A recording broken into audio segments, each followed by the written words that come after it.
I've reviewed many different phones in my reviewer career from different brands, different Android skins. Some were good, others not so much. The Pixel 9 series, especially the 9 Pro XL, has been the first Pixel to never give me any issues at all. What do I mean? Well, I've reviewed every single Pixel since the Pixel 3a.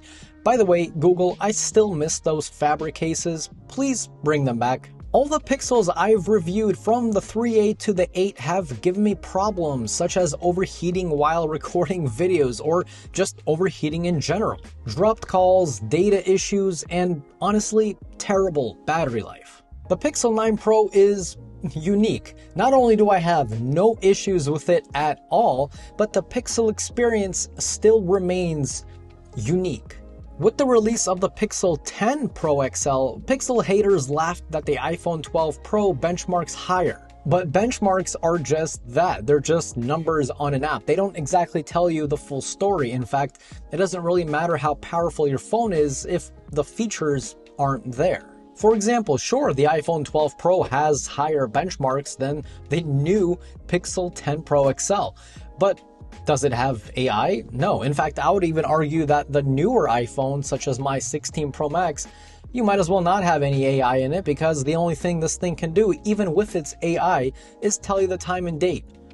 And even that's wrong sometimes. I'm being so serious right now. I'm gonna ask it, what month was it last month?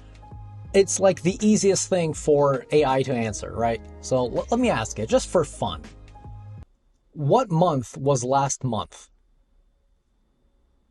It's Tuesday, August 26th, 2025. It's Tuesday, August 26, 2025. That's exactly what I wanted to know. Thanks, Apple. You see what I mean? Benchmarks aren't everything. Now, of course, we gotta be fair. I'm gonna try the same thing on the Google Pixel 9 Pro XL. What month was it last month? Last month was July. Last month was July. So anyone saying, oh, the Google Pixel phones aren't the fastest, they're not the most powerful, that's true. The iPhone 16 Pro Max is much more powerful, and it's dumb. Like actually, it's dumb. I did order the Pixel 10 Pro XL, so if you guys do want me to compare the 9 Pro XL to the 10 Pro XL in an in-depth comparison, definitely drop me a comment down below and tell me what you want me to cover just so I know. See, there's a reason why Google kept poking fun of Apple during the presentation.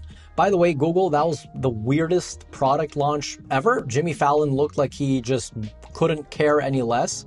So anyway, I always say this, if you're an iPhone user and you really want to try Android and kind of get the feeling of freedom, the Pixel series is the phone that I personally would suggest starting out with. Again, this is coming from a person that has reviewed over 100 Android phones by now. Pixel is the best option to go with if you're an iPhone user. So yeah, do keep that in mind.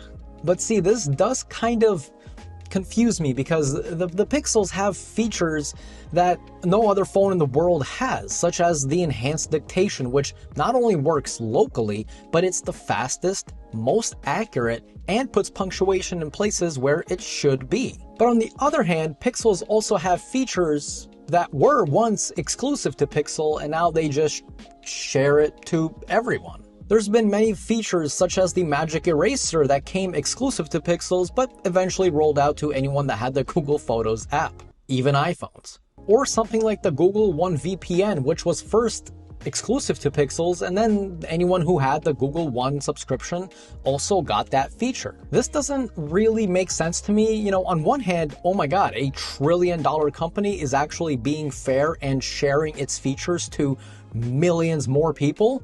But on the other hand, yo, what are you doing? You're like giving things away that were exclusive to the Pixel, that sold people to the Pixel, and now like everyone has it. So why get a Pixel? I don't know. Imagine if Apple gave access to the FaceTime app or the iMessages app to anyone with an Android phone. That just would not happen. The Pixel 9 Pro XL is kind of for everyone. It's smart with its Gemini Live, which again was exclusive and now everyone has it, as well as the cameras. They're great. I mean, they clearly have that Pixel look, and I'm happy that they toned down the crazy overprocessed HDR which earlier Pixel models had. And I must say, it's actually been a better experience to me than my iPhone 16 Pro Max, when it comes to glitches, bugs, and stuff like that. This has been brutal, especially on iOS 18. Oh my god, that was such a bad launch. And as far as the design and build, I don't know what it is. Don't ask me. I'm just a reviewer. Ask Google. But there's just something about the design of this phone. It doesn't, it's kind of like, I don't know.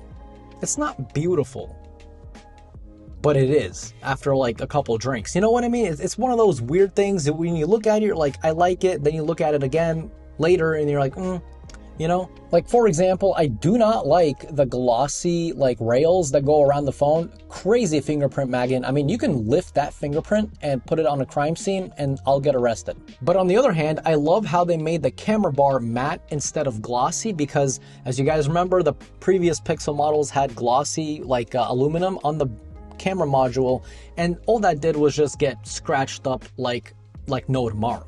So by them changing that, it kind of helps reduce scratches, and as far as I can see, there's no scratches anywhere on the back of the phone, anywhere. As far as the rails go, yeah, I mean, there are a couple scratches near the charging port, but that's, to be honest, you're kind of jamming things in there all the time. But overall, I mean, it's been perfect. There's no scratches on the screen either, which is great. But even things like the battery life, it's been great. I don't know what Google did, but hey, Google, no, don't listen, it activated. Keep it up, because the battery life on the Pixel 9 series, specifically the 9 Pro XL, because that's the one I've been using, it's been like day and night compared to the 8 Pro XL or any other Pixel before it. It's been so good. This phone is easily lasting me throughout the entire day with no issues. By the time I go to bed, I don't know, on average, I mean, it's not rare for me to get 8 hours of screen on time with some percentage left over. By the time that happens, I'm basically already in bed anyway, getting ready to charge. So keep it up. Pixels also have one of the best AI editing that I have ever seen, because you can be as specific as you want. See this photo? I took it last week and I think it came out amazing. Oh, wait, I lied. This is the actual photo and this is the edited photo. Stuff like that, it kind of puts a smile on your face no matter how silly it is. And you know what?